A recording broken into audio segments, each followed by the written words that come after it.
Anong silbi ng mga kamay na to? Kung walang kaudingan sa February 14.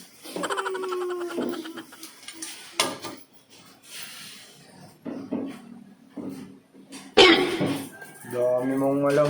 Ka-holdingans. Mag-map ka na dun, bilisan mo. May pasok pa ako. Tiyan mo nga, good student ako to ikaw. Iniisip mo, ka-holdingans. Nangingi ka nga lang ng baon sa nanay mo eh. Dami mong alam, nagkakating ka lang naman. Uy, nag-aaral mabuti. Hindi naman dumidiretso sa school, sa computer shop. Yan ba nag-aaral mabuti? Oo.